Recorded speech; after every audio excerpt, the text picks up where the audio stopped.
ಕುಂದಾಪುರದ ಕಂಡ್ಲೂರು ಸೇತುವೆ ಬಳಿ ವರಾಹಿ ನದಿಯಲ್ಲಿ ನಡೆಯುತ್ತಿದ್ದ ಅಕ್ರಮ ಮರಳುಗಾರಿಕೆಗೆ ಫೆಬ್ರವರಿ 10ರಂದು ಬೆಳಗಿನ ಜಾವ ದಾಳಿ ನಡೆಸಿದ ಪೊಲೀಸರು 11 ಮಂದಿ ಆರೋಪಿಗಳನ್ನು ಬಂಧಿಸಿ ಸೊತ್ತುಗಳನ್ನು ವಶಪಡಿಸಿಕೊಂಡಿದ್ದಾರೆ.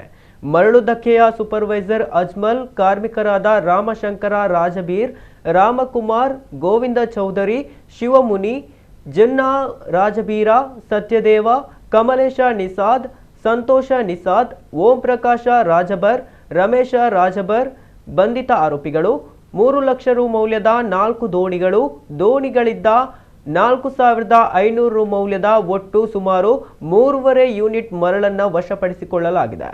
ಮರಳು ಧಕ್ಕೆಯ ಮಾಲಕ ಸುನಿಲ್ ಶೆಟ್ಟಿ ಮತ್ತು ಧಕ್ಕೆಯ ಸೂಪರ್ವೈಸರ್ ಅಜ್ಮಲ್ ತಮ್ಮ ಕೆಲಸಗಾರರಿಂದ ಮರಳು ಧಕ್ಕೆಯ ನಿಯಮ ಉಲ್ಲಂಘಿಸಿ ಜಿಯೋ ಫೆನ್ಸಿಂಗ್ ಗಡಿ ದಾಟಿ ಕಾನೂನು ಬಾಹಿರವಾಗಿ ಮರಳು ತೆಗೆದು ಸಾಗಾಟ ಮಾಡುತ್ತಿದ್ದು, ಈ ಬಗ್ಗೆ ಖಚಿತ ಮಾಹಿತಿಯಂತೆ ಕುಂದಾಪುರ ಪೊಲೀಸರು ದಾಳಿ ನಡೆಸಿ ಆರೋಪಿಗಳನ್ನು ವಶಕ್ಕೆ ಪಡೆದುಕೊಂಡಿದ್ದಾರೆ.